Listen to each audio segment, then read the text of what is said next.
نهاية فقرة تكنو مع سيارة تسلا موديل واي. هالسيارة هي سيارة المستقبل بحسب صانعة، وهي أذكى وأأمن سيارة موجودة بالعالم، وأكثر مركبة بتحافظ على البيئة لأنه بتعتمد اعتماد كامل على الطاقة الكهربائية. وقت تركب بسيارة تسلا رح تحس حالك وكأنك بلعبة إلكترونية مشحنة مرة تكفيك لتقطع أكثر من 400 كيلومتر، وبتوصل سرعتها من 0 ل 100 كيلومتر بالساعة بس ب 4.5 ثانية. كل هالمواصفات بتعتمد على نظام إلكتروني. والسؤال، إذا شي يوم صاب فيروس شو ممكن يصير؟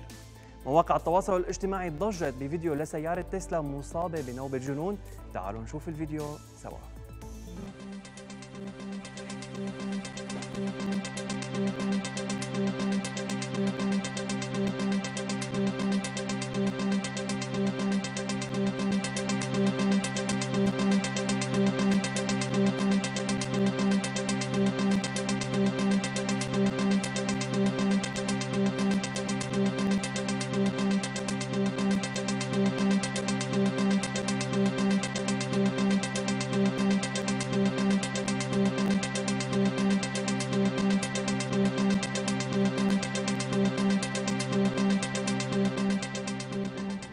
السائق فقد السيطرة على السيارة وتسببت بحادث مرعب، والنتيجة موت شخصين وإصابة 3 أشخاص.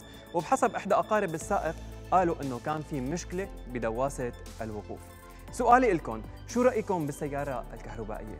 أنتم مع أو ضد إنه الذكاء الصناعي يسيطر عليها؟ خبروني شو رأيكم من خلال الكومنتس.